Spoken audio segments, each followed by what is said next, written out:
So, mapagpalang umaga mga kapatid, at meron akong mga na-discover ngayon sa ilog mga kapatid na di ko maano kung ito'y brilyante o mga basag na bote, pero hindi siya matalim mga kapatid Kung basag na bote ito, pag piniga mo siya, pag inano mo sa pinisil, masusugat ka, pero ito wala. Yan, maano lang siya sa kamay mo. Yan o. Ang liliit mga kapatid, sobrang liit. Yan, marami ako nakuha. Sinubukan ko lang tong ano yun, kunin. Titignan natin kung ano yung ito. Yan yung mga part na yun na bakante na puti. Siya yan. Yan yung sili, yung mga kristal. Mga kristal siya. Ang dami niyan mga kapatid, ang dami. Lalo na dito banda. Sobrang liit.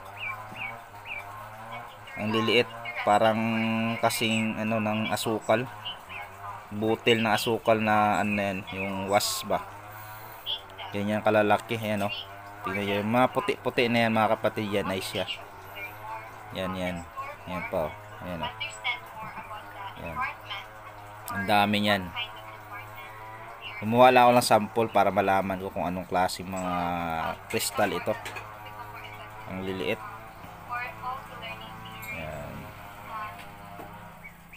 Yan mga kapatid, kristal siya. Ayan o, yan o sa dulo o. Itong part yan, ito, yan sila. Marami yan mga kapatid, sobrang dami. Pero ang liliit, parang granules lang siya kaliliit. At yung kanina na hinawakan ko, saan yun? Dito. Sobrang liit mga kapatid, grabe. Sinubukan ko lang kung ano